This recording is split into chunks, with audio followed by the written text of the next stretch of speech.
We will be live in just a minute.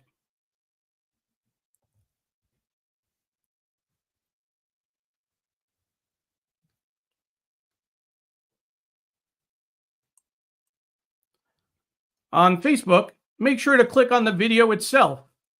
That way we can see your comments and hopefully put them on the screen.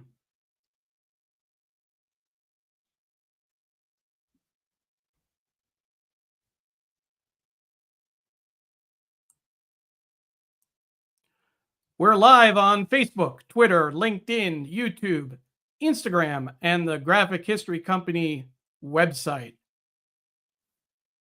Please like, comment, share, retweet, do all the things you do to share the show on social media.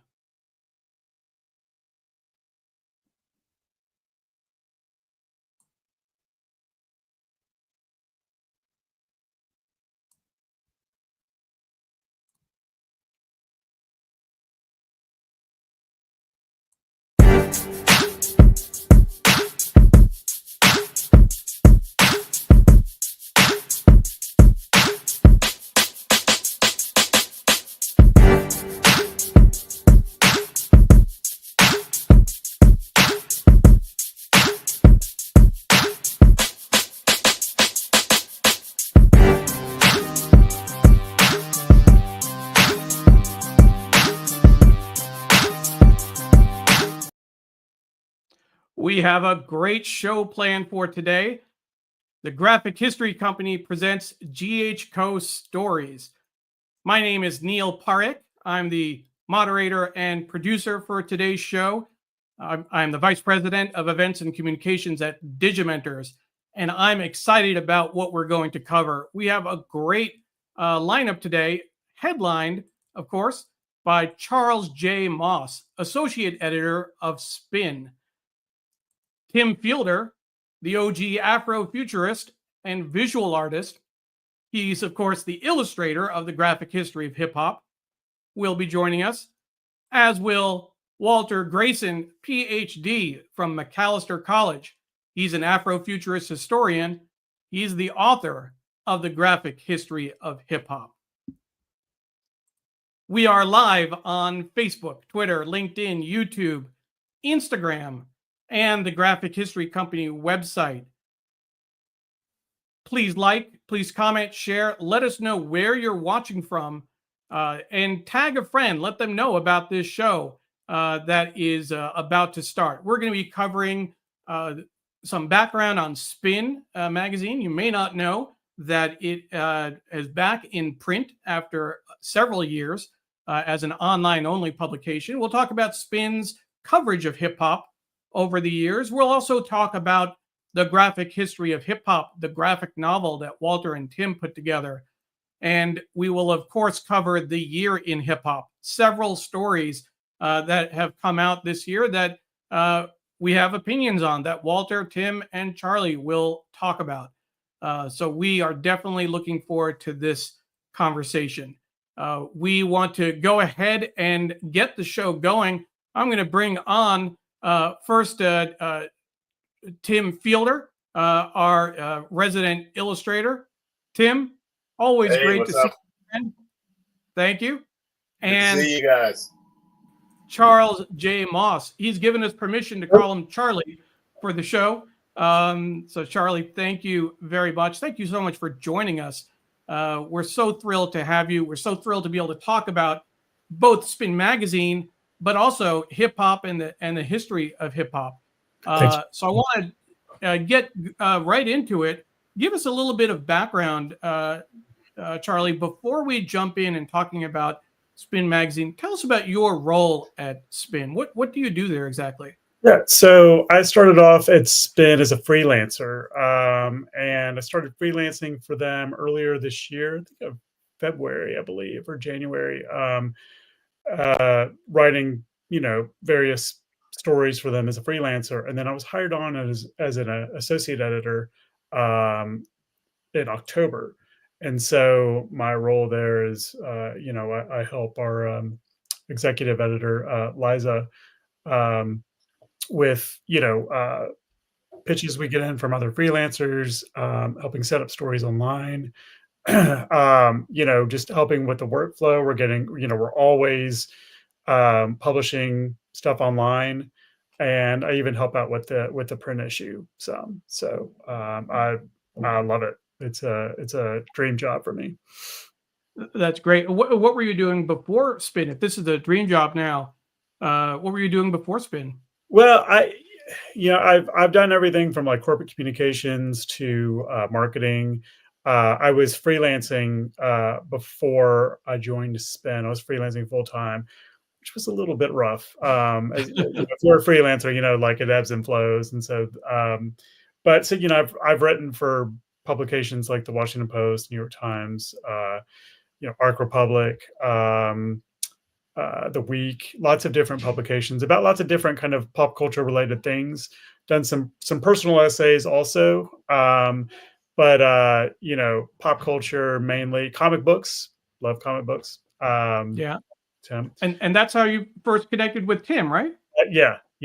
Tim and I go back a few years. I interviewed him for a story. It was a series for Arc Republic, which is a small independent online publication. It's a great publication. And when we were doing a pitch to series on Black comic book creators. And so it was right around the time that Black Panther came out. So Tim, I think it was 2016 actually. So so I interviewed Tim and some fellow Black comic book creators, and that's how we got to know each other. And that's when was it Infinitum that? Yeah, Charlie's always been. Yeah, well, no, that was 2018 when Black Panther came out, and of course, yeah, that's right. I think you had done 1 or 2 pitches for stuff that were not approved. So you've been trying to get me over for a while now. Yeah. And then when HarperCollins published Infinitum, I was very grateful for the coverage from Charlie again, and Charles Moss, excuse me. Charles. yeah, I know. I always call him it's Charles J. Moss. Yes, of course, yeah. But Charlie is a brilliant writer. He has his fingertips on just not just the pop culture, but just on the kind of avant-garde elements, the through line that runs through all of that material. A very expansive writer, but all what he calls difficult. Where you're doing freelance. I think what it's done is just made him an incredibly capable writer because he's able to work in different genres, different eras, and different sectors. So I think, if I haven't told you, Charlie, I think you working for Spin Magazine is an asset to Spin. So very thanks, Tim. Making me blush. Well, that's cool.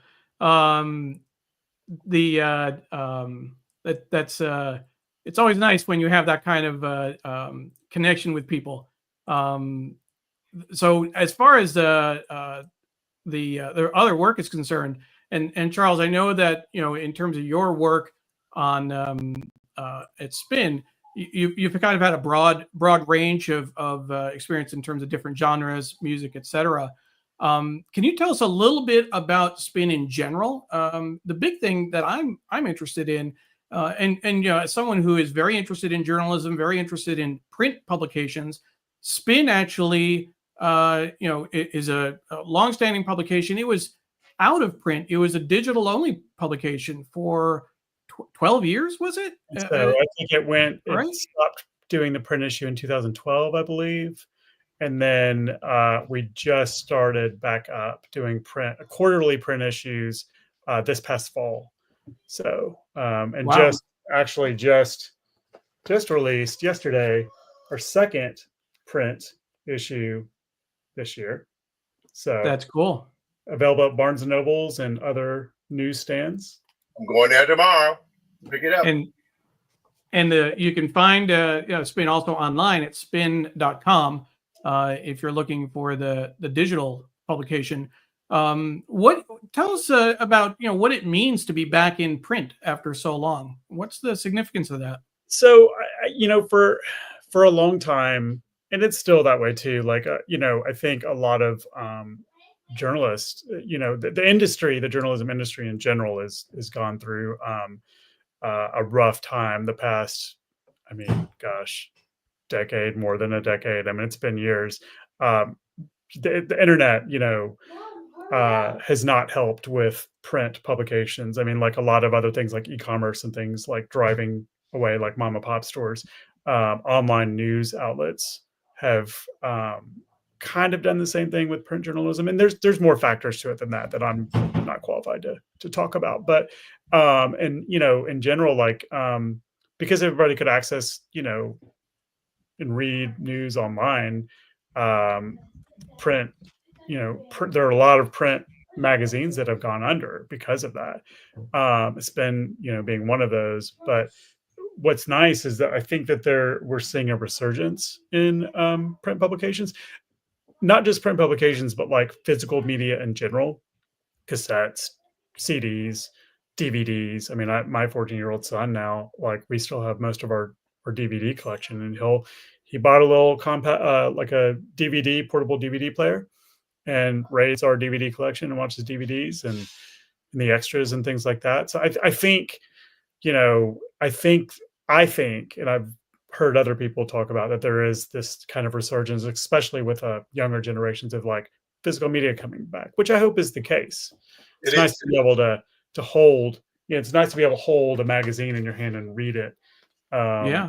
Book, or vinyl, of course, is probably the ultimate success story, when it comes to physical media. So I mean, it's an important part of culture, in-depth storytelling, interviews on a variety of topics, interviews with, not just with celebrities, but like stories about stories that you may not find in other places, tackling like really tough subjects. But yeah. And is there a niche that Spin has carved out within kind of music journalism? Is there a particular area that they focus on, or? So originally, Spin was the publication that would focus on like college rock, like alternative music, or they would cover, like hip hop. Actually, Spin was actually the first publication to cover hip hop. And it was Spin. A little background. Spin was founded in 1985 by Bob Guccione Jr. Hoping I pronounced his name correctly. And Bob Guccione, right? Guccione, who's a great guy. He's actually involved with Spin now, currently. And so he's a terrific, super nice guy and very knowledgeable.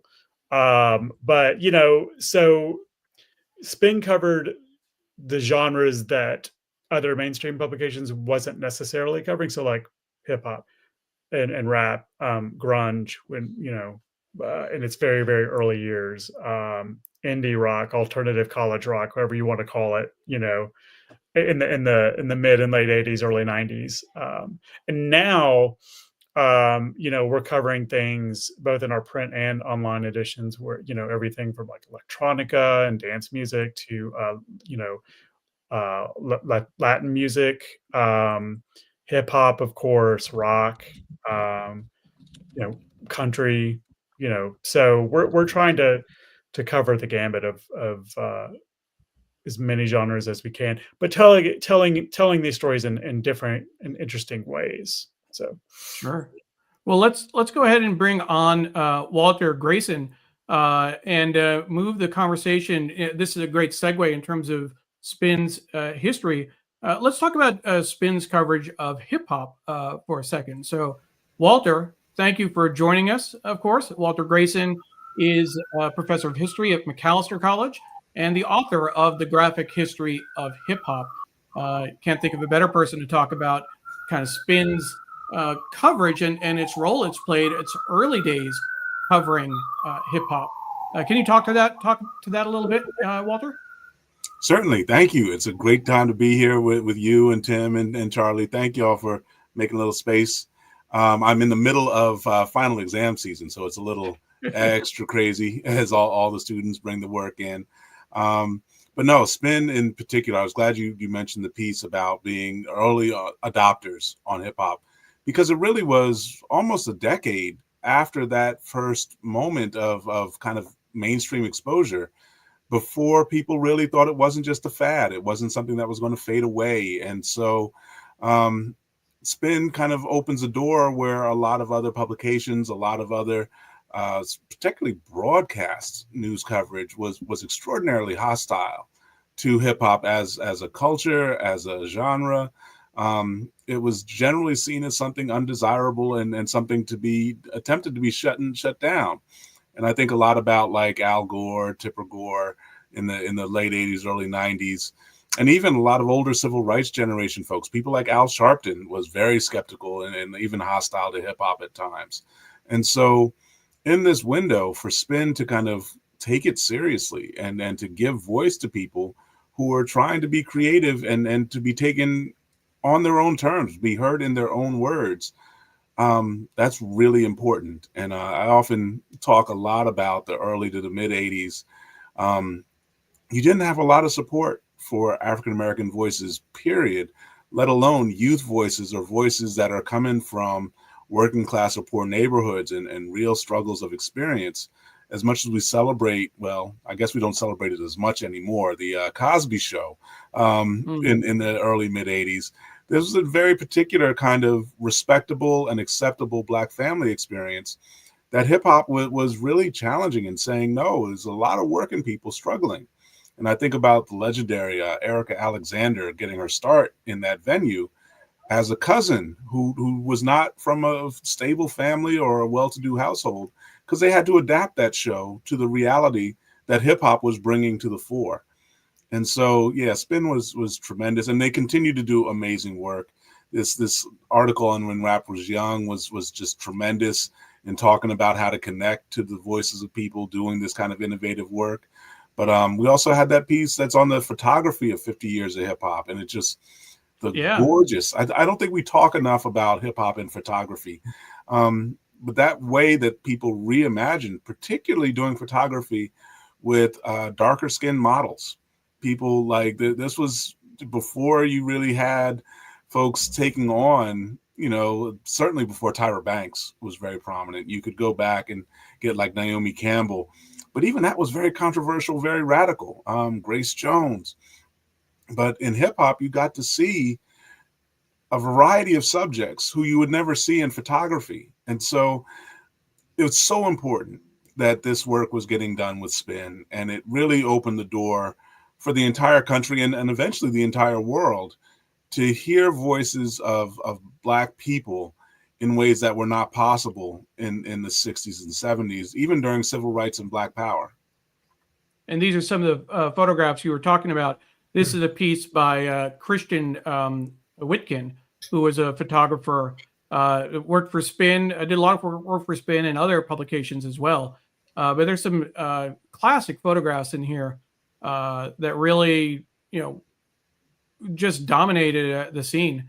If you look at the Beastie Boys here, Missy Elliott, scrolling down, and there's a favorite I have coming up. I want to get down here. This one, this is just great, right?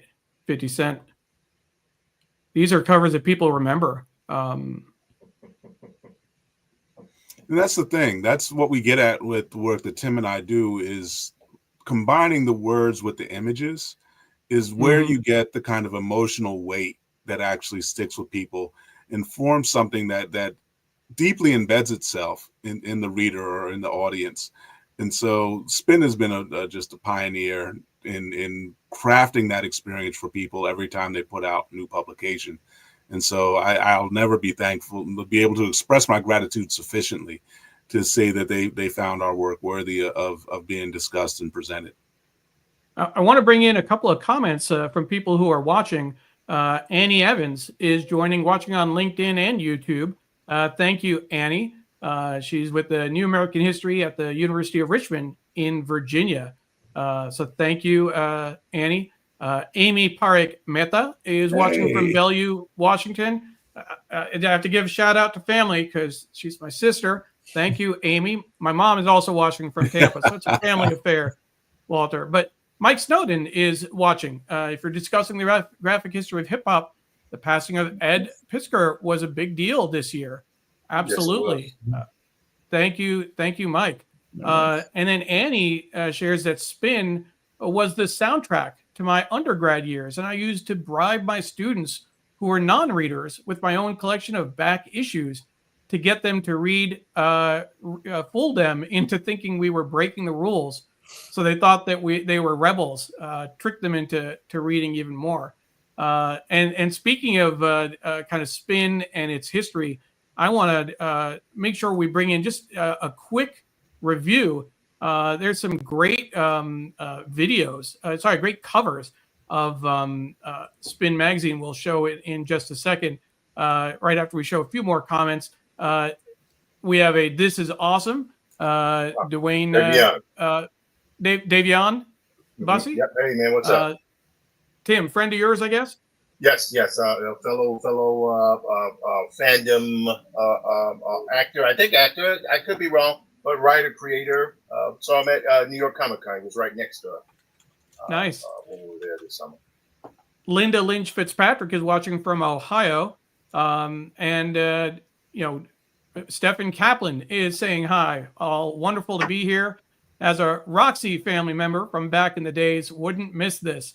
Stefan is a colleague of mine at Digimentors, and he goes back, to see him, the sharing pictures of him not only on his skateboard but on his roller skates at the Roxy. Some good stuff. Stefan, I remember you shared a video recently of I think you were skating in a cul-de-sac or something. More of that, please. More of that. So I want to show those covers just to give a little quick recap. So take a look at this.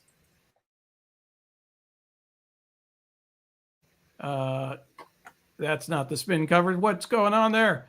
We'll try that one more time. Sorry about that. No problem. Yeah, go ahead, Tim. Doing that, if I may say with Spin magazine, the thing with Spin, it's like myself having grown up in the kind of black rock type thing that was happening. So Spin covered Living Color, bands like that, 24/7 Spies, Fishbone. So while you had hip hop going, you had this kind of mutated cousin in the corner of kind of avant-garde black rock, alternative jazz music going, and even my own sibling, my older sibling, Boston, was covered. I think he was in Spin at one point, because he was part of the whole college radio movement when he was doing his Boston music. But the thing about Spin, it was always like you had that perception that you had Rolling Stone, you had Billboard, right? And those were the two behemoths. But then you had the scrappy Spin magazine. And it was always, as a illustrator who had worked, with the Village Voice and done things like that, it was always like if you could get in that kind of venue was always an incredible thing. This both as a visual artist and as a musical artist. So Spin has always had its kind of its accolades that could be called upon. And just to wrap this part up. Bob Guccione created Penthouse Comics, right? So Penthouse Comics was like a competitor to Heavy Metal magazine, which is kind of, erotic, but it also had science fiction then. And I was always impressed by Guccione's adventurism in his publishing ventures, and it's to be applauded for that. So let's go ahead and watch those Spin covers from the last several years. We'll bring that up in just a second.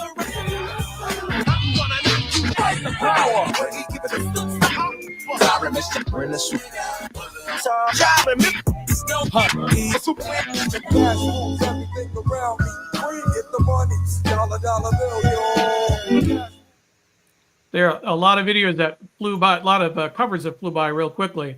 Anything stand out for you, Walter or Tim? Got Run DMC, that very early cover. That one, I remember the one with the Fresh Prince. I remember all of that. It's kind of crazy to see it now. It's kind of dating myself. Well, Yeah. LL Cool J. Yeah, And we'll talk I about remember him all that stuff. in a few minutes. Public Enemy, Yep. Busta Rhymes. Just This was extraordinary. Wow. 15 Pretty years. incredible. So in a weird way, I mean, well, I guess, Charlie, you'll tell us the news. You'll announce. We'll let you announce it. But it's kind of, this is a full circle moment. Seeing all of that, and then with what Walter and I are doing, it's pretty amazing. Yeah, I can go ahead and you know, I can go ahead and talk about it if that's okay. Go for it. Go ahead. Go for it.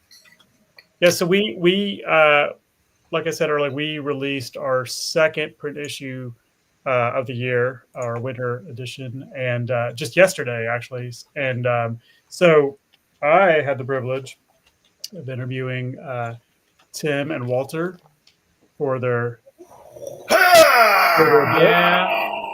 Let's make that big on the screen. Absolutely. and it is Spin Magazine, baby! Spin Magazine!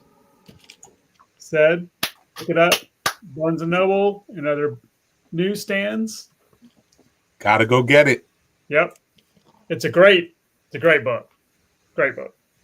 So that's a great segue. We can definitely talk about that.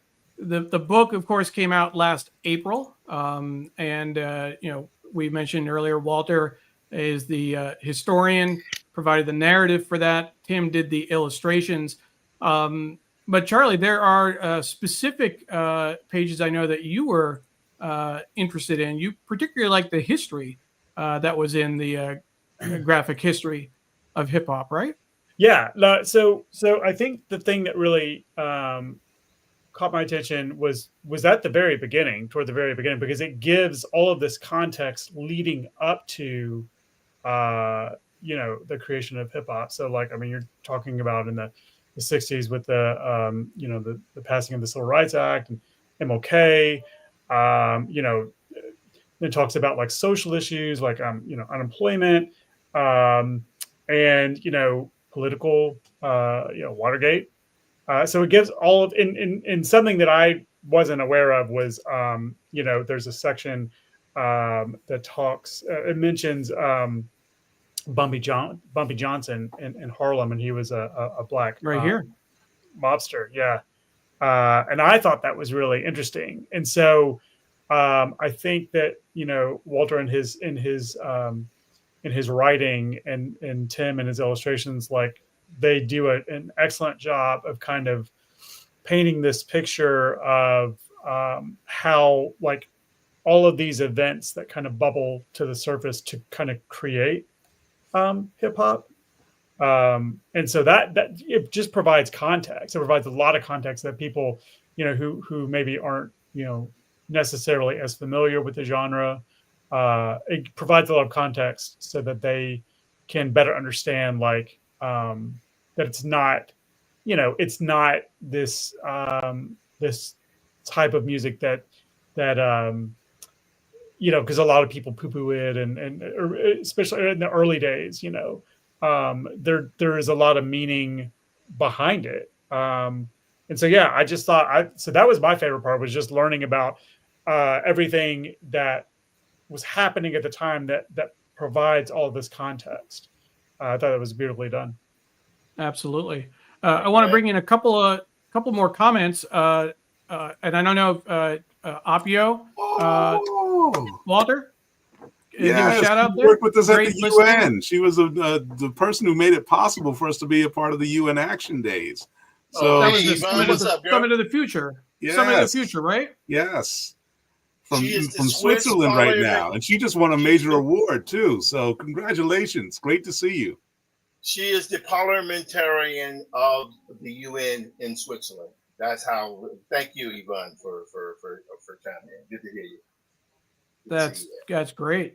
And I want to also mention. So you may also recognize this person commenting, Christina. Hey, I know her. Now, Christina, we should say, is the brains behind this outfit. Walter's the history and Tim's the writer, but I'm going to give Christina the brains. She runs the operations behind the graphic history company. But what's always interesting is that, it's not just a job, right? This is family. This is stuff that means something to people. Christina is saying Spin has always been one of the preeminent resources in music. Love how they really brought hip hop to the forefront all these years ago. Those covers are an amazing throwback.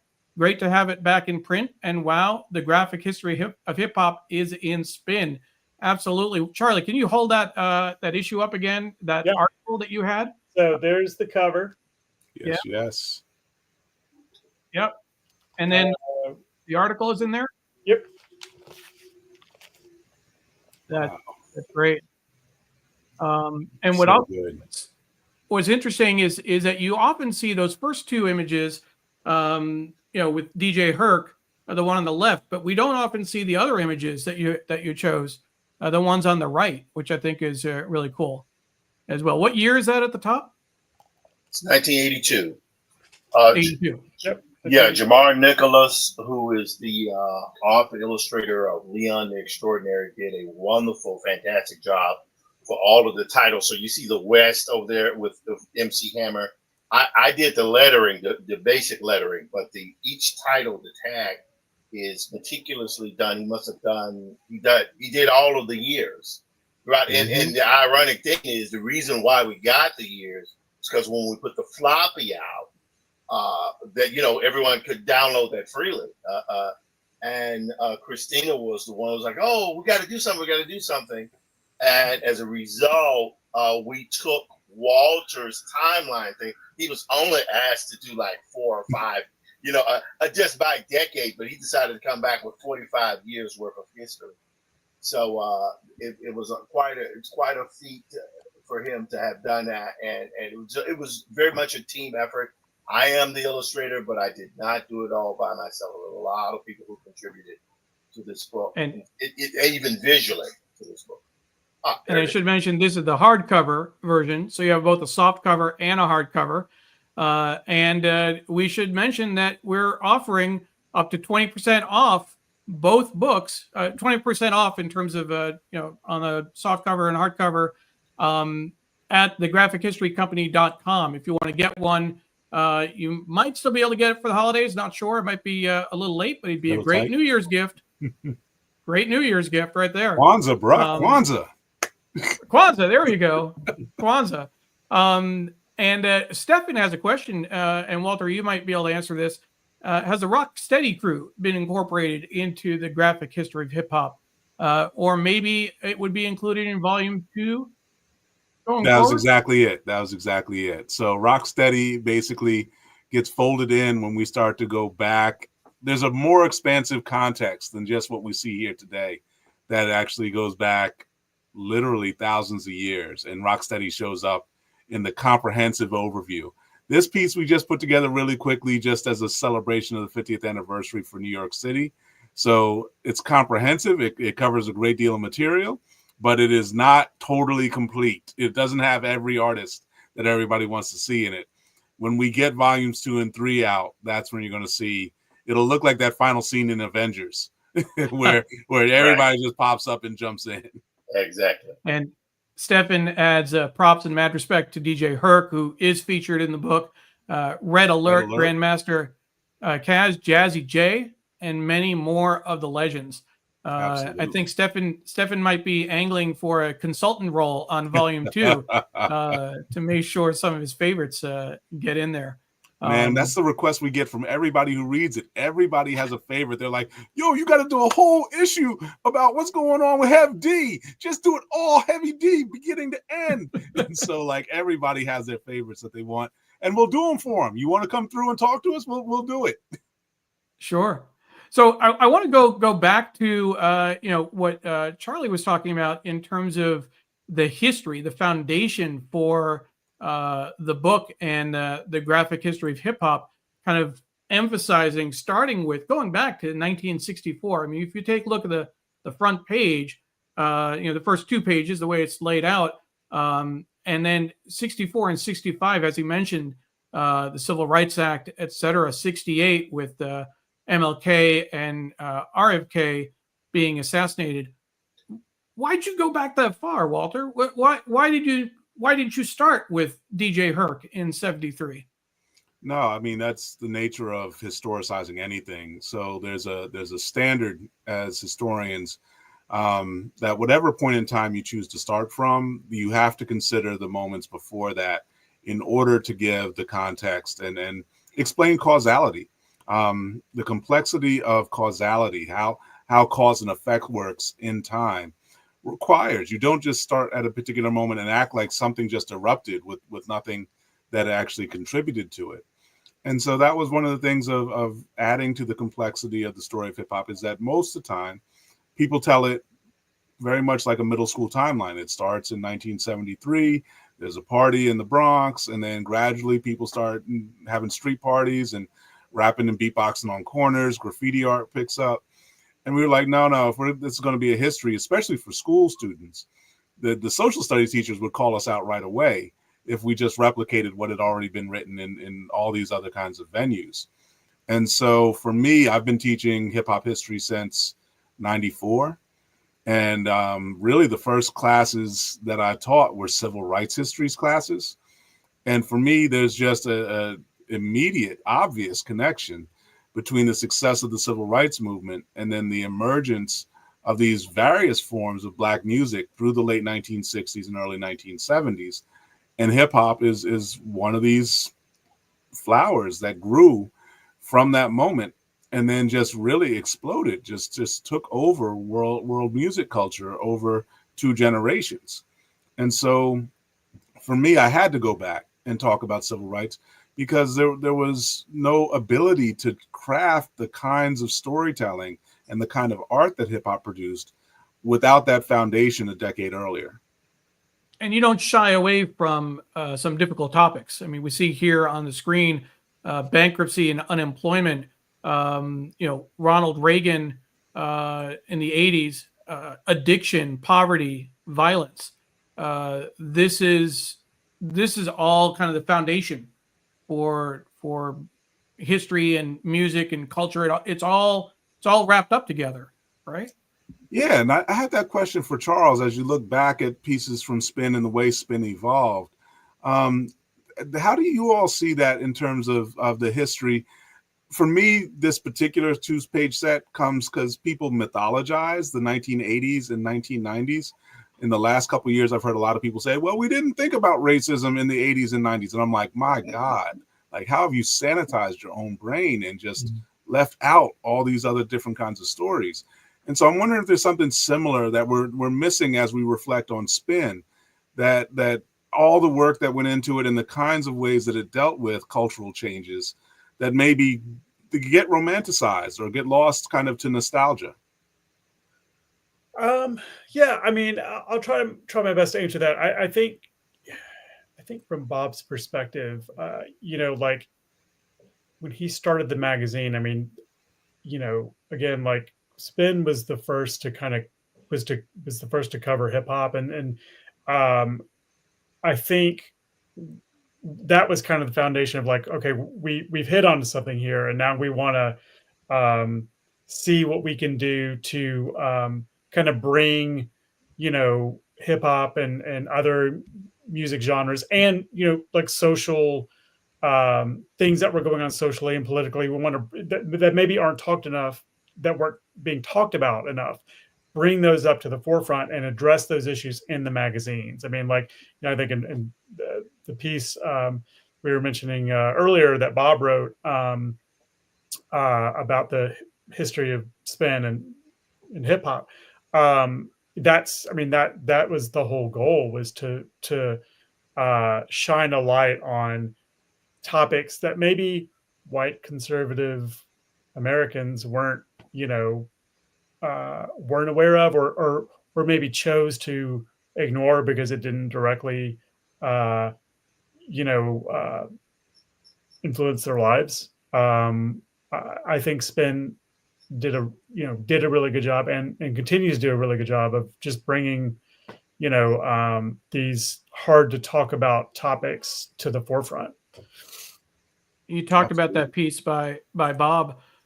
This is the Run DMC cover. We saw that in the video earlier, but he did a great job of kind of tracking why that Spin was focusing on hip hop when others weren't. It was the only magazine to really focus on something that at the time was seen as subversive, was seen as a problem, and I think that's a lot of credit goes to Spin for going where others weren't willing to go.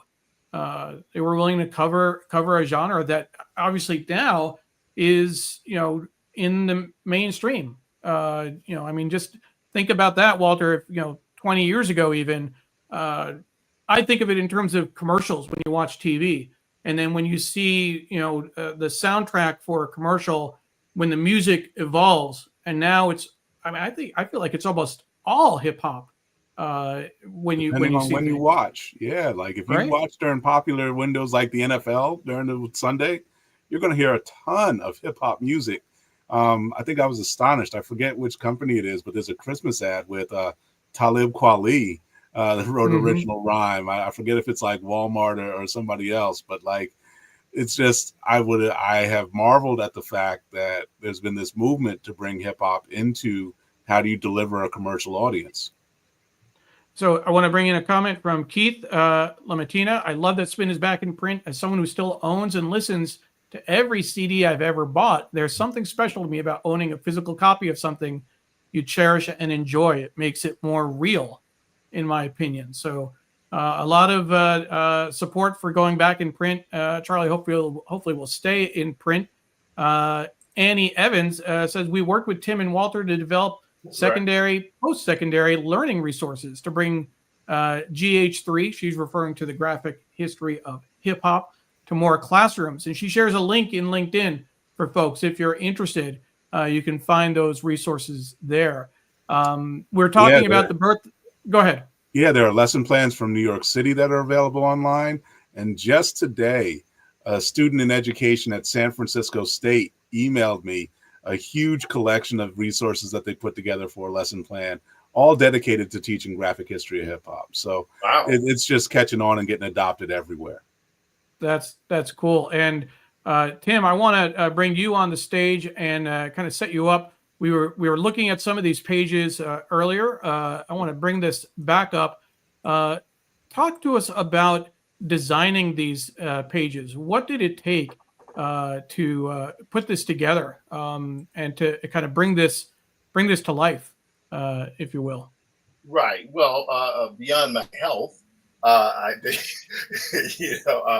failing health at one point because I wasn't taking care of myself, and the tremendous amount of hours. Really, what you're doing is you're paying a homage to three things. You're paying a homage to the visual spirit of hip hop. That's what I do. That's what my job is, right? To visually, I'm not looking for an exact duplication of history. What I'm looking for is an idealized fabrication of history, right? That's what I'm doing, right?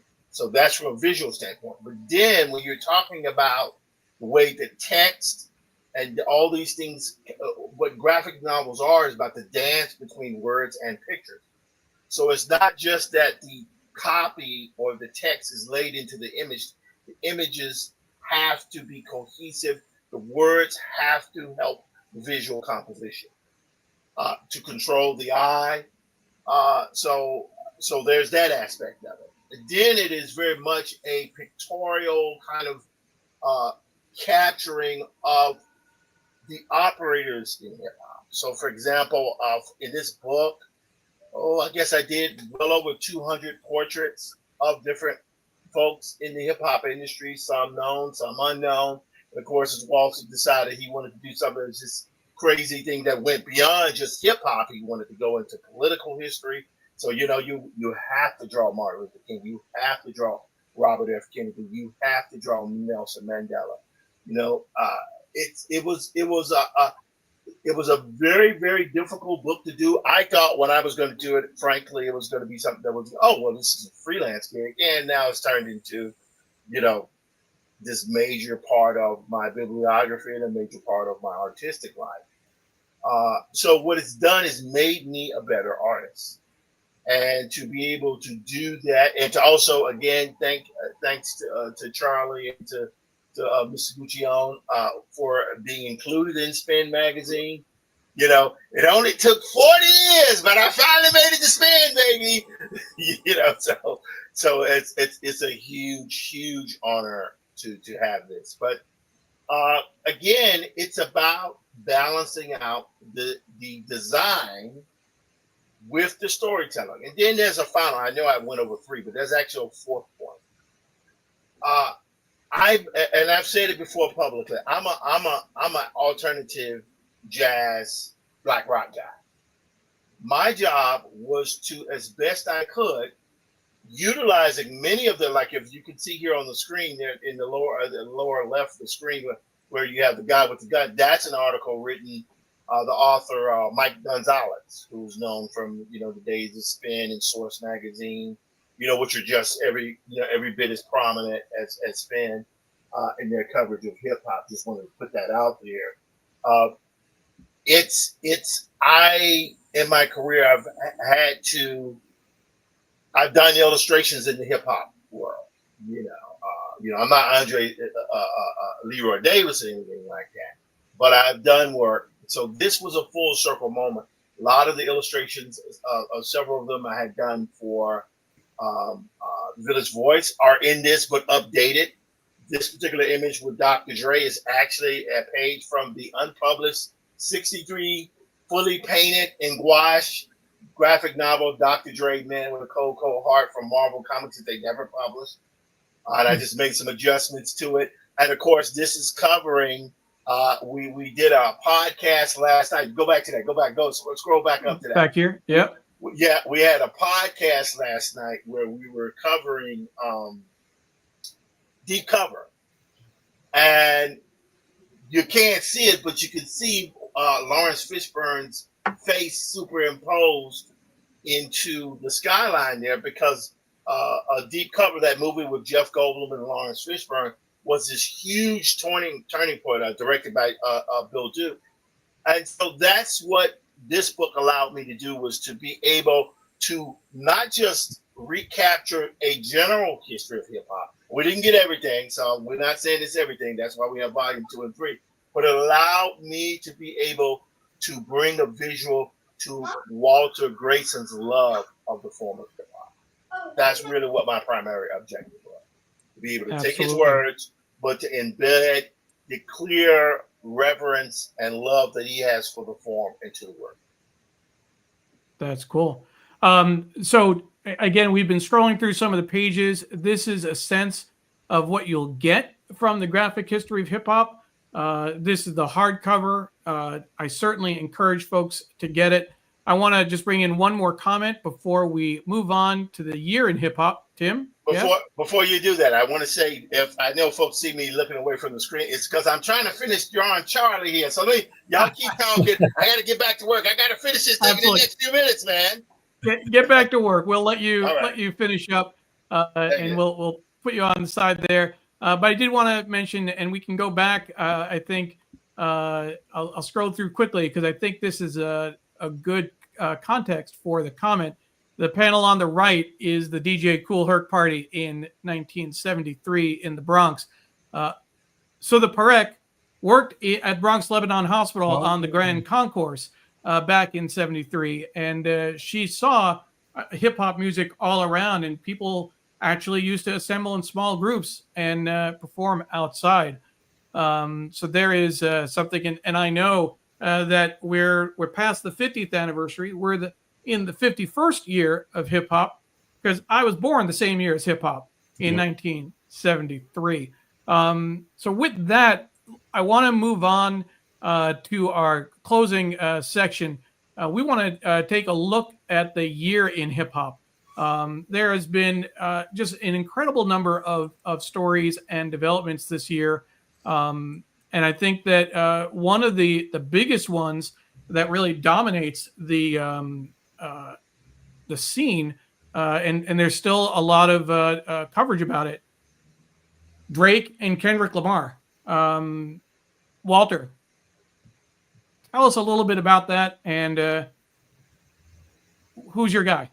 Oh, Let's start with that. Classic hip hop rap battle, and to see the way it unfolded, that actually was a huge favor to us, because the theme of Volume 2 is commercial rap versus rap as an art, and so that tension has been around for decades, and to have it explode and kind of shape the year was just absolutely perfect. And so we're very eager to show folks how that plays out, because our students, the young people, wanted to see more about the recent history.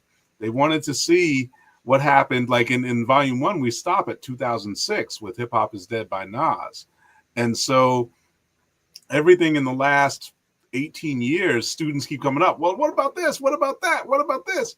And so this gives us a way to talk about like the last, most recent generation of hip hop performers. And yeah, this tension between Drake and Kendrick is at the heart of it.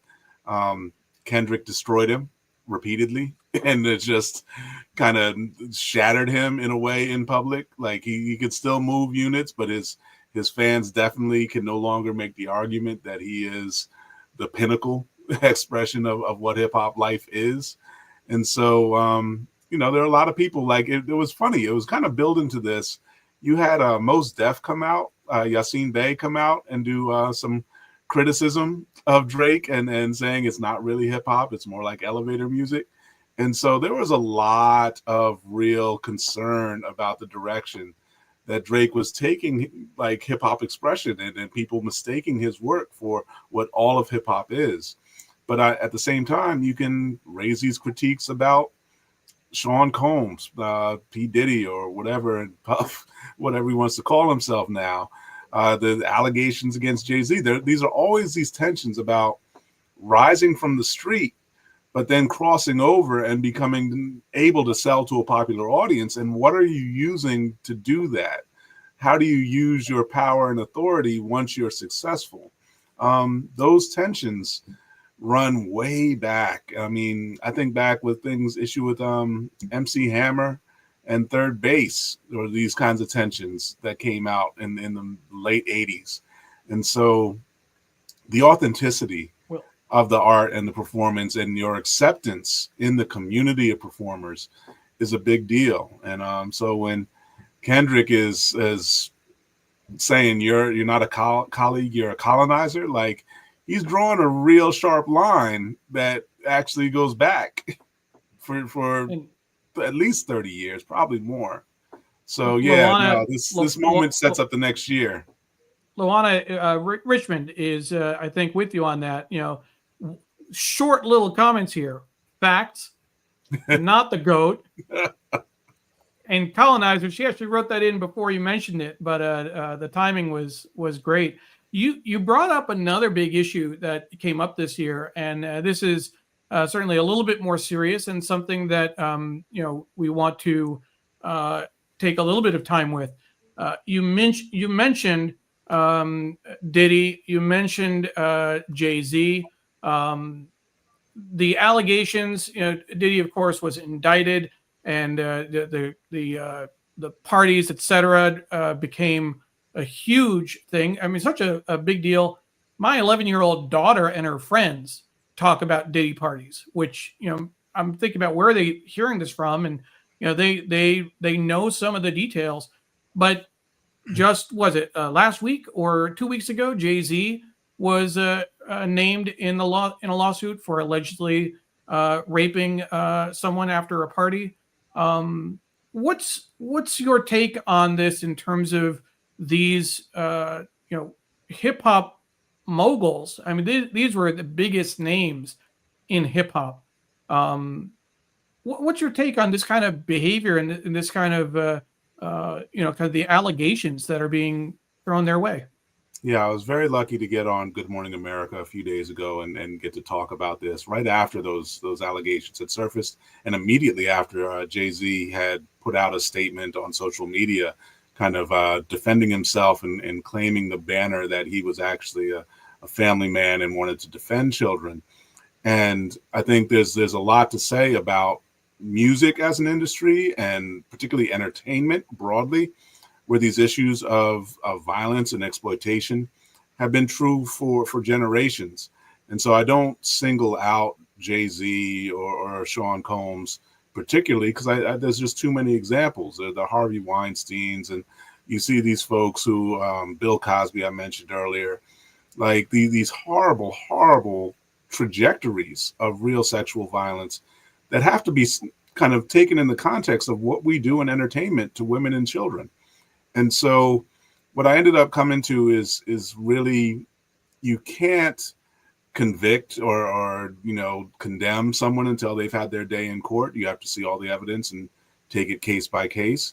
But at the same time, the structural issue of how do we protect people to get their most success in these industries that have a tradition of exploitation, that's something we need to take very seriously. And we can work in our industries, in our organizations, to really protect people more effectively. And that's always the goal I have in mind. Charlie, I want to bring you in for just a second. We talked about Kendrick Lamar and Drake, and obviously the allegations against some moguls. A couple of the other big stories, we had the return of several OGs, LL Cool J in particular. We saw that cover on Spin Magazine of a young LL Cool J. He's dominating again, having great success many years later. Many people, some people might know him from his TV work, right? And most recently with NCIS Los Angeles. Yes, I'm a fan. But there's also, this whole thing around the Super Bowl, naming Kendrick Lamar as the halftime show in New Orleans, which ruffled a couple feathers for folks. Charlie, anything you can add on any of those topics? What do you think? I can on the OGs. As far as like, I feel like it's cyclical, and I feel like it's not just hip hop. It's rock. It's alternative, where you see these artists that were popular 20, 30 years ago, and then they kind of come back, either with new music, even though they've probably been making new music for years, for some reason or other, like there's something that hits just right with younger generations. And then they're like, oh, I just discovered this particular artist. And I've had conversations with my son about that same thing. Tears for Fears was one of them. Like, one of those groups who they just came out with a new album.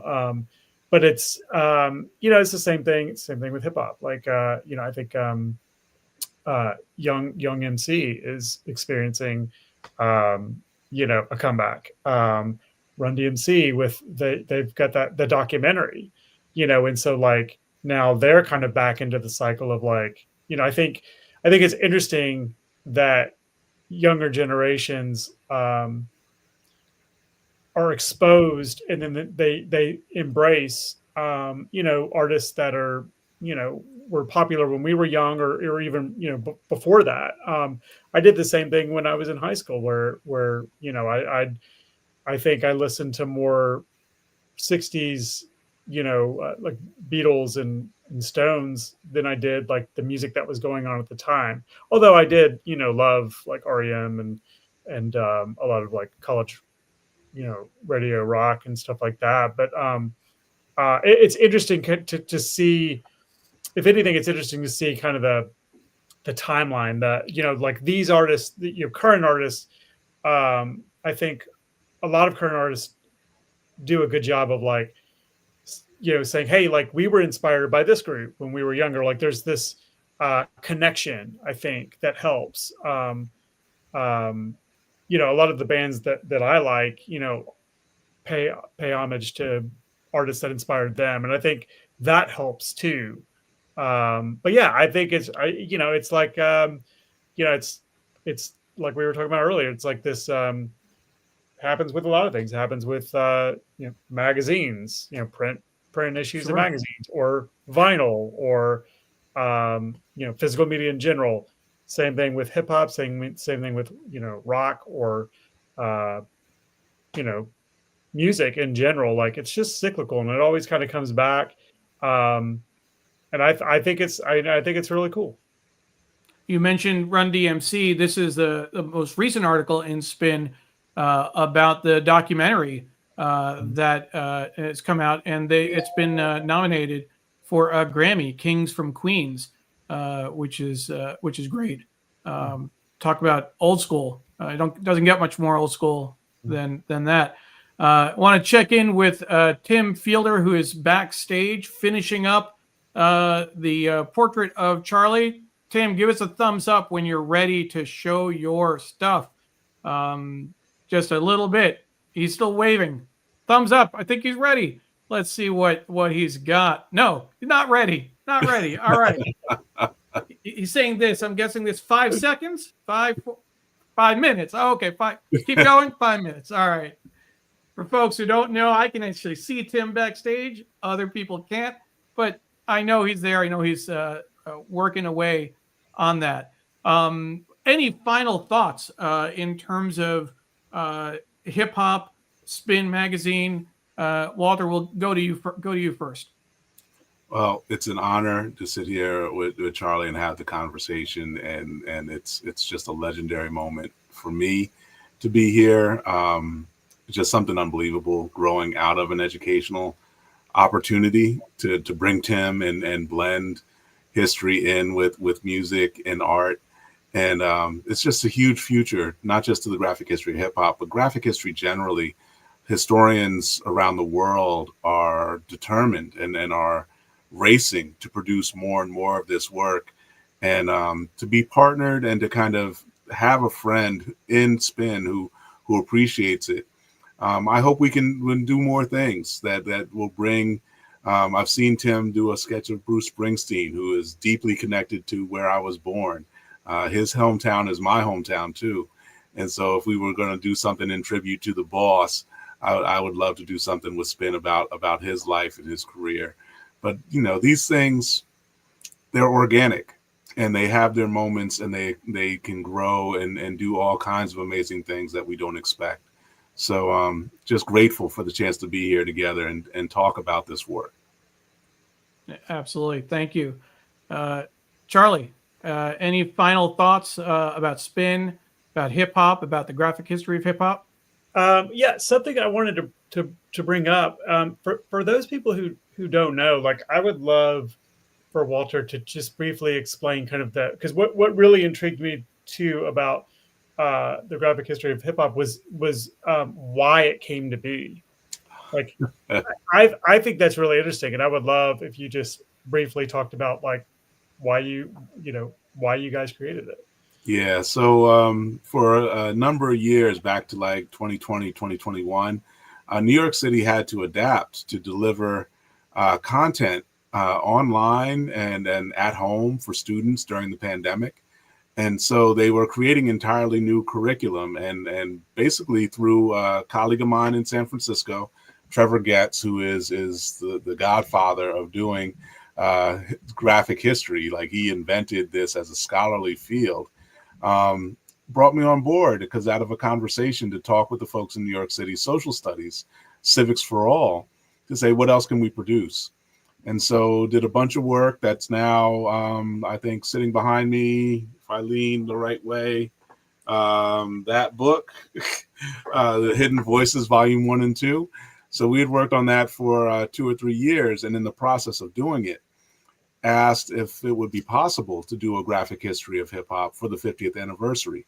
And so Tim and I had done some work in Afrofuturism together, particularly trying to do work on reducing nuclear weapons in the world. And out of that project, I saw how amazing Tim is on the spot, producing just brilliant art in very short periods of time. So I made a mental note. Next time I had a chance, I would ask if I could work with him. And the school district asked about the hip hop anniversary. I called up Tim. He said yes. Showed me how to write a script that would be effective for him. I put all my heart into that for about 3 months, and then gave it to him. He took another 6 and just built this gorgeous 22-page, 24-page comic about the history of hip hop. And New York released it 2 months later after just basic, oversight, make sure it was appropriate for the kids. And so when we went in November of 23, and the students just flipped over tables and jumped over furniture, like demanding that they get their copies and that they be signed and that they wanted more. And so when we saw the response, we realized we was like, okay, we can't stop with this. We need more of this content. And I want to say, yeah, that moment where Tim was like, oh yeah, we need a timeline. And he wanted like four bullet points on the timeline, and never ask a historian to give you a timeline, just cautionary tale for everybody. I came up with like these 45 pieces, and he was like, oh, that's the rest of the book. And so he just illustrated the entire timeline and built it into the graphic novel. And that's what launched this past April. That's what came out with the Graphic History Company, April 1st, 2024. April 1st. Absolutely. No, that's great. Tim, how you doing, buddy? 2 minutes. I'm getting a 2-minute warning. All right, we'll set the timer. I'll say that it's for me personally, Walter. I've had the pleasure of working with you over the last several months. Getting to know you and Tim and Christina, but really digging into the music and the art. If nothing else, I got a little bit of street cred with my daughter when I actually knew about the Drake and Kendrick Lamar beef, and I actually could play Not Like Us. That was, she's like, what? You heard of that? What? That type of thing. But it's always great when you can see, content like this, getting people interested in history, getting people interested in, learning more. That's the whole, I think, what I've learned, what I've kind of internalized is that this is really, the future of learning, of education, of how do you make it more accessible for people? How do you bring stories to life? I think that, from in a different, art form, Hamilton showed that to us with history as well. You can apply hip hop to something as boring as the biography of Alexander Hamilton, and look how it took the world by storm. So if not so, that's hip hop to history, right? If you take graphic novels to history, you can open up people's minds on any number of topics. So I'm looking forward to seeing where this goes in the future. And I do know that there's some interest in, a range of topics. There might be some potential for writing something about women's rights in the future, right? And doing a graphic history treatment around the history of women. So we'll see kind of what will come. In terms of other projects that you were talking about, Annie Evans is already promising to work with you on Springsteen Learning Resources, Awesome. The boss. Love So it. that would be great to see. I think the people would definitely like that. And Christina shared earlier when we were talking about the OGs coming back. What's old is new again. Everything 90s is hot. It's the perfect time for a comeback and to get a new generation to embrace old school hip hop artists. So he's talking about the 90s. It's kind of interesting. In general, I know that historically, these things go in like 20-year cycles, right? In the 80s, we were looking back at the 60s. In the 70s, we were looking back at the 50s, and you kind of can extrapolate that going forward. So it's interesting to me. I'm wondering if the math is working out. If we're looking back at the 90s now, that's throwing off the timeline just a little bit. And we should be looking at the 2000s. And then here's a history of women is something I definitely want in on. So that's good. Definitely keep an eye out on that. I think it really anything is possible. Any topic is open. You can take, Tim's illustrations, your sense of history, and the world is your oyster. So definitely look forward to doing that. I'm going to bring Tim on screen, whether he's ready or not. You got to do it, buddy. We got to bring you on. All right. Here we go. How you guys doing? So I'm going to share my screen here in about 1 second here. Let me just go here. Let me drum roll. Well, we're going to get there. Hold on. Let me go to Not yet. Present. Right. We're going to share screen. And which one we're going to share? We're going to go to Window. We're going to share this one here. Let's make sure. This is live TV, folks. This is live TV. It is that. Let's go right there. Okay, that's good. That's right there. Okay, that's good. All right. I don't know. I had to work a little hard here to get this one. You guys see it? And we'll pull it up. We're going to pull it up in just a second. There we go. All right, here we go. That's Charlie. There it is.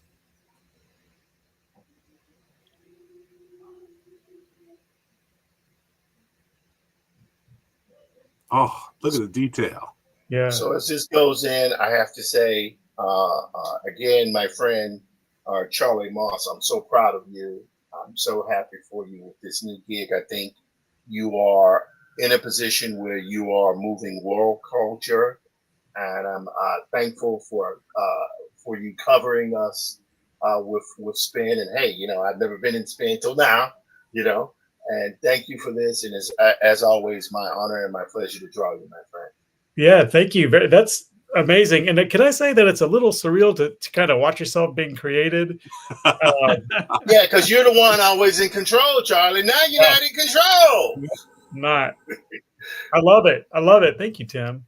Thank you. Of course, That's man. cool. My pleasure. I tell you, I see Tim do brilliant work all the time. This one, he put his foot in it. He really put that extra love on it for you, man. I love it. Oh, that's amazing. I love it. That's great. Great job, Tim. All right, thank That's you. Walter Greason from Macalester College, professor of history there, and the author of the Graphic History of Hip Hop. Tim Fielder, OG illustrator for the Graphic History of Hip Hop, and Charles J. Moss, associate editor of Spin. Absolute wonderful conversation. Thank you, everyone, for joining us. And folks, if you joined us late, you can always watch the show from the beginning on the same channels you're watching on now: Facebook, Twitter, LinkedIn, YouTube, and the Graphic History Company website. It's still worth sharing for folks. Send out, whether it's by email or send out a post, and let folks know. We had some interesting conversation today talking about the year in hip hop, graphic history of hip hop, Spin's commitment to hip hop from the very beginning. I thought that was particularly interesting. And we're getting some hand claps from Annie and then Apyo. Tim, Tim is fantastic from Sudha Parekh, my mom. I think that's pretty cool. And thank you for giving me the pleasure of moderating this discussion. It was great. You're amazing, Neil. Thank you. Yeah, thank you. Thank you, Neil. Thank you, sir. Thank you. We'll look forward to seeing everyone soon, and hope you have a great holiday season. Go by Spin. Go by Spin. Hold it up, Charlie. Hold it up, Charlie. Hold it up. That's There it is. All right. Go get it. It's on Goodbye. stage. Yes. And the article. Good. Good. Good. That's great. Thank you very much. Bye-bye, all. All right.